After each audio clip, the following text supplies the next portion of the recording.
focusing on page 53, paragraph 4, through 54, paragraph 1. Adultery. To commit adultery is to sin against God.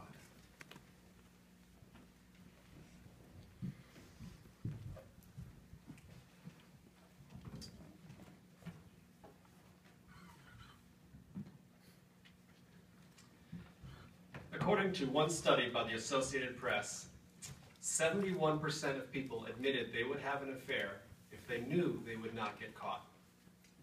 71%. Does that illustrate the world's view, especially in our culture, of how people view adultery? Maybe the lack of seriousness of it, or how common it might be. The Bible's view is much different, obviously. So let's see how Jehovah views it. First of all, adultery is sex outside of marriage. And throughout most cultures, throughout history, most cultures, it's always been considered wrong. It's always been frowned upon, but that doesn't mean it hasn't been prevalent. There was actually monuments discovered in ancient Egypt that attested to its prevalence there. Perhaps that's why Potiphar's wife felt so free to try to seduce Joseph. But let's look at where Jehovah institutes the first law on forbidding adultery. It's one of the 10 Commandments, actually. It's Exodus 20, verse 14. Very simply, you must not commit adultery. So why did he give this law? Well, for one, there was lots of reasons, but one, it was to separate them from the nations around them. Even though the other nations a lot of times frowned upon it, it was still practiced without punishment. It was also to raise their morals. It was a very distinct separation between them and the nations around them. It was even considered adultery if one were to commit this act while engaged. So under the law, though, if someone were to commit adultery, the consequence was stoning. It was being put to death. So it was a very serious matter. Now let's think about move towards more towards Christian times. The Apostle Paul in Romans chapter 13, he quotes the 10th commandment. He says, you must not commit adultery, but it's summed up in this word, namely, you must love your neighbor as yourself. So there's a little more added to it. It's not a black and white law, but there's the motive behind it. It's out of love for your closest neighbor would be your mate, and as well the effects of others. Jesus, Matthew chapter 5, 27, 28, he also went further. He said, everyone that keeps on looking at a woman so as to have a passion for her has already committed adultery with her in his heart. So he took it an even step further. It's the internal desire that could lead to a very bad action. So what was the consequence of committing adultery in the Christian congregation or today? Well, if one was unrepentant, it would be disfellowshipping, which is the ultimate punishment now in the Christian congregation. At the Mosaic law, it was death, but now it would be disfellowshipping. Let's look at the example of Joseph now. Let's go to Genesis chapter 39. Genesis 39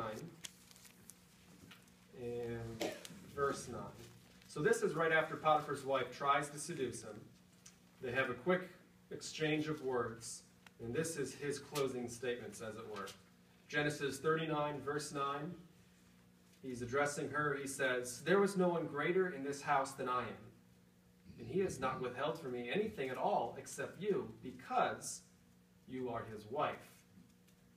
So how could I commit this great badness and actually sin against God? Well, let's think about this for a moment. We read this scripture a lot of times in this context, don't we? But his surroundings was apparently adultery, or the lack of regard for loyalty in marriage was disregarded or wasn't important. So he likely knew that. He was in this culture for a very long time. There was no written law. The Mosaic law had not been written yet. No one else was around. He was the only one of his people. So he could have thought maybe he could have committed a fornication with with Potiphar's wife, and therefore she would have committed adultery. So why didn't he do this? Well, he no doubt had respect for Jehovah's feelings on the matter of marriage. He was well aware of the account there in Genesis when Jehovah created Adam and Eve, that no third party was to break up a marriage. by any means.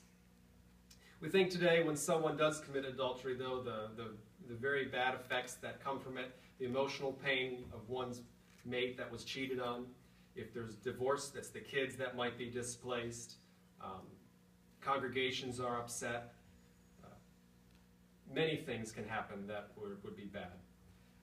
But we know that Jehovah, ultimately, his reputation is hurt. If one of his people commits adultery, it's his name, it's his organization that is smeared, and that is very sad. So we see throughout the ages, Jehovah's always had a very serious view of adultery. It was stoning in the Mosaic Law. In the Christian congregation, it's disfellowshipping if it's left unchecked. In fact, Jehovah says unrighteous people will not inherit God's kingdom, and he goes on to list adulterers.